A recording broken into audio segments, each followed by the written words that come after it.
الرحیم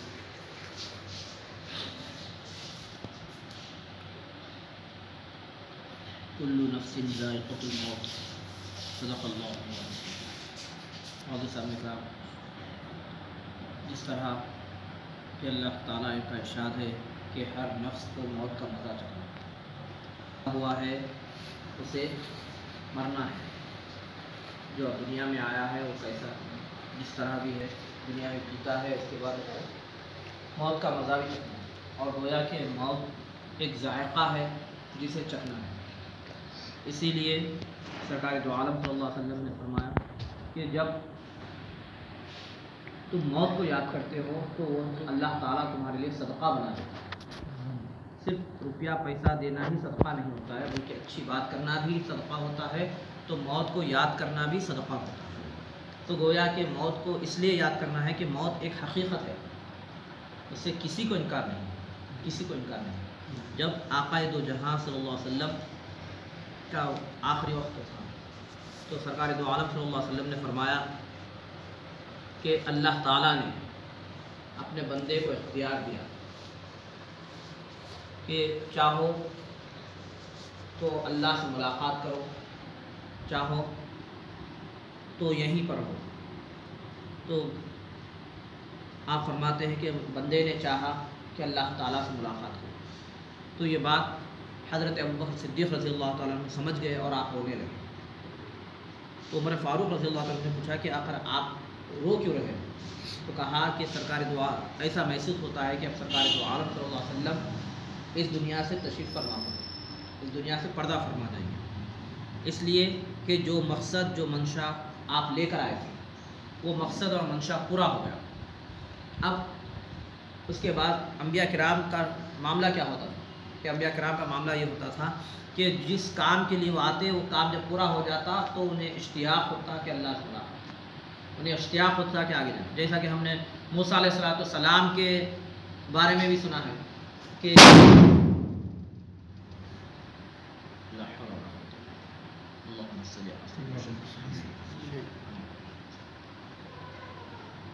حضرت موسیٰ علیہ السلام کے بارے میں بھی سنا ہے کہ جب ملک الموت ان کے پاس آئے، آ کر پوچھا، آ کر کہا کہ اللہ تعالیٰ نے آپ کی روح قبض کرنے کا حکم دیا ہے، لہذا میں آپ کے جسم سے روح نکالوں۔ جیسے ہی موسیٰ علیہ السلام نے یہ سنا تو فوراً ان کو ایک گھونسا مارا، ایسا مارا کہ ان کی آنکھ باہر نکل گئی۔ تو اس آنکھ کو لے کر اللہ تعالیٰ کے پاس حاضر ہوئے ملک الموت، کہا کہ اے اللہ، آپ کے کلیم موسیٰ علیہ السلام میں میرا کام کرنے گیا لیکن انہوں نے مجھے مارا اور آنکھ باہر آ گئی۔ تو اچھا، اللہ تعالیٰ نے کہا کہ جا کے موسیٰ سے کہو کہ وہ ایک بکری پر ہاتھ پھیرے، ایک بکری پر ہاتھ پھیرے، جتنے بال ان کے ہاتھ کو لگیں گے اتنے سال ہم ان کو زندگی دے دیں گے، جتنے بال ان کے ہاتھ کو لگیں گے اتنے سال ہم زندگی دے دیں گے۔ تو موسیٰ علیہ السلام نے جب یہ سنا اللہ کا پیغام، ملک الموت نے آ کر کہا کہ اللہ تعالیٰ کا یہ پیغام ہے کہ آپ جو بکری پر ہاتھ پھیرو، جتنے بال آپ کے ہاتھ کو لگیں گے آپ اتنی زندگی آپ کو دے دیں گے۔ تو پھر موسیٰ علیہ السلام نے پوچھا کہ پھر اس کے بعد کیا ہے؟ کہا کہ اس کے بعد پھر موت ہے، جتنے بھی سال جینا ہے اس کے بعد پھر موت ہے۔ تو کہا کہ پھر میں اتنے سال جیوں کیوں؟ جب مرنا ہی ہے تو پھر اتنے سال جیوں کیوں؟ لہٰذا آپ کا کام ہے۔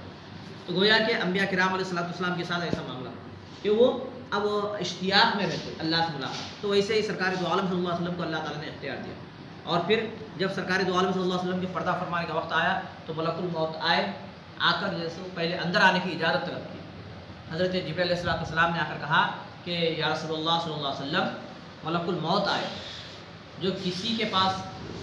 اجازت لے کر نہیں آئے، چاہے وہ بادشاہ رہو، چاہے عام آدمی رہو، چاہے دولت مند رہو، چاہے غریب رہو، چاہے پڑھا لکھا رہو، عالم رہو، کوئی بھی رہو، کسی سے اجازت نہیں لیتے، آپ سے اجازت لے رہے اندر آنے کی۔ اس کے بعد اندر جب اجازت ملی تو جب آپ اندر تشریف لائے، اندر تشریف لانے کے بعد جبرائیل علیہ السلام نے تعارف کرایا کہ یہ ملک الموت ہے، ان کا کام روح قبض کرنا ہے، آپ کی روح قبض کرنا ہے۔ تو کہتے ہیں کہ جب آقا دو جہاں صلی اللہ علیہ وسلم نے اجازت دی تو اب روح قبض ہونے کا وقت شروع ہوا۔ تو اس وقت کہتے ہیں کہ اماں جان حضرت فاطمۃ الزہرا رضی اللہ تعالیٰ عنہ، سیدۃ النساء فاطمۃ الزہرا رضی اللہ تعالیٰ عنہ، جو سرکار دو عالم صلی اللہ علیہ وسلم کی چھوٹی دختر تھی، چھوٹی بیٹی تھی، وہ آپ کے قریب تھے، وہ رو رہے تھے۔ تو سرکار دو عالم صلی اللہ علیہ وسلم نے ان سے جب کہا کہ میرا وقت قریب آ گیا ہے، کان بلا کر کہا، کان میں کہا کہ میرا وقت قریب آ گیا ہے، اب میں آگے کا سفر طے کرنا، پردہ فرمانا، تو آپ رونے لگے۔ پھر بلا کر کان میں پھر کچھ کہا تو آپ اس کے بعد مسکرائے اور رونا آپ کا کم ہو گیا۔ تو بعد میں جب سرکار دو عالم صلی اللہ علیہ وسلم پردہ فرما گئے، اس کے بعد اما جان حضرت عائشہ صدیقہ رضی اللہ تعالیٰ عنہ نے پوچھا کہ آپ اس وقت سرکار نے آپ سے 2 مرتبہ سرگوشی کی تھی، یعنی کان میں کچھ کہا تھا، آخر کیا کہا تھا؟ تو پہلے تو اما جان نے راز کی بات ہے میں نہیں بتاؤں گا، پھر اس کے بعد پھر جب اما جان عائشہ صدیقہ رضی اللہ تعالیٰ عنہ نے پوچھا تو سیدۃ النساء نے کہا کہ پہلی دفعہ سرکار دو عالم صلی اللہ علیہ وسلم اطلاع دیے کہ اب میرا مقصد، میرا مشن اسلام کا کام پورا ہو، دین کا کام پورا ہو گیا، مکمل جو اللہ کے احکامات آنا تھا آ گئے، اب جو سو یہاں سے سرکار کا جو مقصد منشا تھا اور صحابہ کی جو تربیت کرنا تھا تربیت ہو گئی، اب سرکار جو سو پردہ فرمانے لگے۔ جو جیسے میں یہ سنی تو مجھے رونا آ گیا، میں رونے لگی۔ اس کے بعد پھر جب میرا رونا دیکھے میرے ابا جان یعنی آقا دو جہاں صلی اللہ علیہ وسلم نے میرا رونا دیکھا تو پھر بلا کر کہا کہ بیٹی کیا تم اس بات سے خوش نہیں ہو کہ میرے اہل بیت میں سب سے پہلے تم مجھ سے آ کے ملو، سب سے پہلے تم میرے سے آ کے ملو گی میرے اہل بیت میں۔ تو جیسے میں یہ سنی تو میں جیسے خاموش ہو گئی، مسکرانے لگی۔ تو گویا کہ سرکار دو عالم صلی اللہ علیہ وسلم، سرکار دو عالم صلی اللہ علیہ وسلم کی تربیت یافتہ اہل بیت، سرکار دو عالم صلی اللہ علیہ وسلم کے گھرانے والے اور سرکار دو عالم صلی اللہ علیہ وسلم کے صحابہ کرام کا معاملہ کیا تھا کہ وہ اشتیاق میں رہتے تھے، یعنی موت سے وہ نفرت نہیں کرتے، کیوں؟ سرکار دو عالم صلی اللہ علیہ وسلم کو انہوں نے دیکھا، سرکار سے تربیت حاصل کی، نہ تو موت سے نفرت کرتے تھے، نہ تو اپنے دل کو دنیا کے لیے آباد رکھا، نہ تو اپنے دل میں دنیا کو بسائے تھے، بلکہ یہ ایسا معاملہ تھا۔ تو جب اما جان نے یہ کہہ دیا، سیدۃ النساء نے کہا کہ یہ کہا تو اسی لیے میں خاموش ہو گئی۔ تو اس سے بات یہ معلوم ہوتی ہے کہ آقا دو جہاں صلی اللہ علیہ وسلم کو اللہ تعالیٰ نے جو تصرف، جو علم عطا فرمایا تھا، اس میں یہ بات بھی معلومات سرکار کو معلوم تھی کہ کس کا وصال کب ہونے والا ہے، کب انتقال ہونے والا ہے۔ اسی لیے تو فاطمہ الزہرا رضی اللہ تعالیٰ عنہ سے سرکار نے یہ بات فرمائی۔ اور پھر اس کے بعد سرکار دو عالم صلی اللہ علیہ وسلم ربیع الاول ہی کے مہینے میں روایتوں میں آتا ہے کہ 12 ربیع الاول کو آپ جو سو تشریف لے گئے، آپ پردہ فرما گئے۔ اب ہمارے پاس ہم دیکھتے ہیں کہ اب مہینے اختتام پہ ہے، شاید آج چاند نظر آئے گا، تو ہم نے تمام مہینہ سرکار دو عالم صلی اللہ علیہ وسلم کی منقبت، شان، سرکار دو عالم صلی اللہ علیہ وسلم کی نعت شریف اور جو سرکار دو عالم صلی اللہ علیہ وسلم کے بارے میں سیرت وغیرہ پہ تذکرہ کرتے رہے، بات کرتے رہے۔ تو اب یہ جو آخری وقت آج کا دن ہے تو ہم نے سوچا کہ سرکار دو عالم صلی اللہ علیہ وسلم کے وہ وقت کا بھی ہم ذکر کریں۔ اب جو کہنے والے کہتے ہیں کہ بھئی جب اسی دن ولادت بھی ہوئی، اگر مان لیا جائے اسی دن وصال بھی ہوا، تو پھر وصال کا دن کیوں نہیں مانتے؟ تو وصال کا دن کیوں نہیں مانتے؟ تو ہمارے پاس اللہ تعالیٰ نے قرآن مجید میں فرمایا کہ وَسَلَامٌ عَلَيْهِ يَوْمَ وُلِدَ وَيَوْمَ يَمُوتُ وَيَوْمَ يُبْعَثُ حَيًّا، کہ سلامتی ہے اس دن جس دن پیدا کیا، سلامتی اس دن جس دن انتقال ہوا، وصال ہوا، تو دونوں دن ہمارے لیے سلامتی ہے۔ تو اللہ کی سلامتی، اللہ کی رحمت کے نازل ہونے کا وقت ہے، اسی لیے جیسو ولادت کا دن مناتے ہیں، موت کا دن، انتقال کا دن، وصال کا دن نہیں مناتے۔ اور دوسری بات، سرکار دو عالم صلی اللہ علیہ وسلم سے جب پوچھا گیا کہ آپ پیر کے دن کیوں روزہ رکھتے ہیں تو سرکار نے ولادت کی بات کی۔ اور پھر روایتوں میں آتا ہے کہ حضرت آدم علیہ السلام پیدا ہوئے جمعہ کے دن اور پھر انتقال بھی جمعہ کے دن، آدم علیہ السلام پیدا بھی ہوئے جمعہ کے دن، پھر انتقال بھی جمعہ کے دن۔ جب سرکار دو عالم صلی اللہ علیہ وسلم سے پوچھا گیا کہ جمعہ افضل کیوں ہے، جمعہ افضل کیوں ہے، تو سرکار نے فرمایا جمعہ کا دن افضل اس لیے ہے کہ اس دن حضرت آدم علیہ السلام پیدا ہوئے۔ تو پیدا ہونے کا دن سرکار نے بتایا کہ جب پیدا ہو سو دن تو اللہ تعالیٰ افضل مناتا ہے، وہ مناتے ہیں، انتقال کا دن نہیں مناتے، انتقال کا دن، وصال کا دن جو سو نہیں مناتے۔ تو اسی لیے سرکار دو عالم صلی اللہ علیہ وسلم کا اسی دن، اگر اختلاف بھی بہت ہے، اسی لیے ہم کیا کرتے کیا ہے، اختلاف میں ہے جا کہ تمام مہینہ یا 12 دن جو سو میلاد کی محفلیں ہوتے ہیں، تمام مہینہ میلاد کی محفلیں ہوتے رہتے ہیں، اس سے ہم آپ کو کرنا ہے، بس یہ مہینے میں سرکار کی ولادت ہوئی، یہ مہینے میں جو سو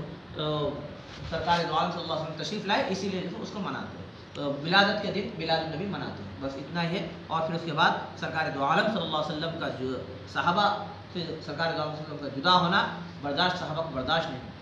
تو لوگ جو سو دیوانہ وار سرکار کے عشق میں، محبت میں پاگل ہو، یہاں تک کہ بعض لوگ ہوتے ہیں تو یہ اللہ سے دعا کی کہ اے اللہ اب ہم جینا ہی نہیں چاہتے، اب سرکار کا چہرہ ہمارے آنکھوں کے سامنے نہیں ہے، لہٰذا ہم جینا ہی نہیں چاہتے، ہمیں اب موت دے دے۔ بعض صحابہ نے یہ دعا کی کہ اے اللہ اب ہمیں آنکھوں کی ضرورت ہی نہیں، اب ہم سرکار کا چہرہ ہمیں نظر نہیں آ رہا، کوئی چیز ہم دیکھنا ہی نہیں چاہتے، یہ دیوانہ وار صحابہ میں محبت پیدا ہو گئی، وہ صحابہ سرکار سے محبت کرتے تھے، اس کا مظاہرہ سرکار کے بعد میں بھی صحابہ نے کیا، اور صحابہ نے سرکار دو عالم صلی اللہ علیہ وسلم کے وصال کے بعد، پردہ فرمانے کے بعد بھی حجر مبارک اور جو سو مزار مبارک کا ویسا ہی احترام، ویسا ہی تقدس کیا، ویسا ہی جیسا کہ سرکار دو عالم صلی اللہ علیہ وسلم کے حیات طیبہ میں تھا۔ جیسا کہ روایتوں میں آتا ہے کہ ایک مرتبہ عمر فاروق رضی اللہ عنہ کے دور میں ایک عجمی صاحب آئے، آ کر جیسے مسجد میں بلند آواز سے بات کرنے لگے مسجد میں، تو عمر فاروق رضی اللہ عنہ کنکریاں لے کر ان کو مار کر بلا کر پوچھے آپ کہاں سے آئے، تو کسی دور جگہ کا نام بتایا، کہا کہ اگر تم اس علاقے کے ہوتے تو میں تمہیں سزا دیتا، اس لیے کہ تم سرکار دو عالم صلی اللہ علیہ وسلم کی مسجد میں، یعنی مزار شریف قریب ہے، سرکار دو عالم صلی اللہ علیہ وسلم کی مسجد میں بلند آواز سے بات کرتے ہو، بے ادبی گستاخی کرتے ہو، تو اس طرح کا معاملہ تھا۔ اور پھر اس کے بعد معزز صاحب اکرام، جیسا کہ روایتوں میں آتا ہے کہ سرکار دو عالم صلی اللہ علیہ وسلم کے وصال ہونے کے تیسرے دن ایک صاحب آئے عجم سے، عجمی صاحب آئے، آ کر جب معلوم کرا تو معلوم ہوا کہ سرکار دو عالم صلی اللہ علیہ وسلم پردہ فرما گئے، تو انہوں نے